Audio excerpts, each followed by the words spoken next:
የዚህ ሐላ ስም በቃ አይስክሬም ነው ማለት ያለብንና በጣም ገራቢ ሆነ የጄሊ ሐላ ነው። ለዚህ ለሙቀት ሰዓት በጣም ጣፋጭና በጣም በሶስት ግብአት ብቻ ነው የሚሰራው።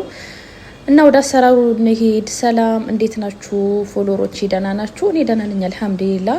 እዚህ ጋር አንድ ጄሊ አደረኩኝ። ከዛ በኋላ አንድ ኩባያ የፈላ ውሃ አደረኩኝና በደንብ እንዲነካካውትኝና ባይሬክስ ላይ አድርጌ ፍሪጅ ውስጥ አስገባሁት ማለት ነው።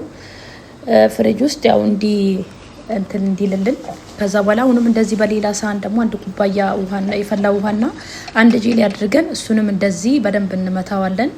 ከዛ ትንሽ ከቀዘቀዘ በኋላ ፍሪጅ እንዳታስገቡት 2 ጊሽጣ እናረጋለን። እዚህ ጋር ደግሞ ኒስትላለኝ ሀሊብ እንደምታዩት እሱንም እንዳታበዙ ስኳር ስላለው ጄሊው በደንብ እንመታዋለን። እንደዚህ ጄሊው በደንብ ስሙኝ መቀዝቀዝ አለበት። ከዛ እዚህ ጋር ፍሪጅ ያስገባነው ነገር እንዲህ እንቆራርጠዋለን እንዳያችሁት። ከዛ በኋላ እቃችን ላይ እንዲህ እናደርግና እኔ አንዳንድ 2 ፍሬ የሰራሁት እናንተ ሳይዙ መጨመር መቀነስ ትችላላችሁ። ከዛ ቀደም የሰራነውን ደግሞ የጊሽጣና የእንትኑን ሶስ እዚህ ላይ እናረጋለን። ከዛ ፍሪጅ ውስጥ እናስቀምጧለን። በጣም ጣፋጭ ነው። ታመሰግኑኛላችሁ። ቪዲዮን ኮፒ ሊንክ አርጉልኝ።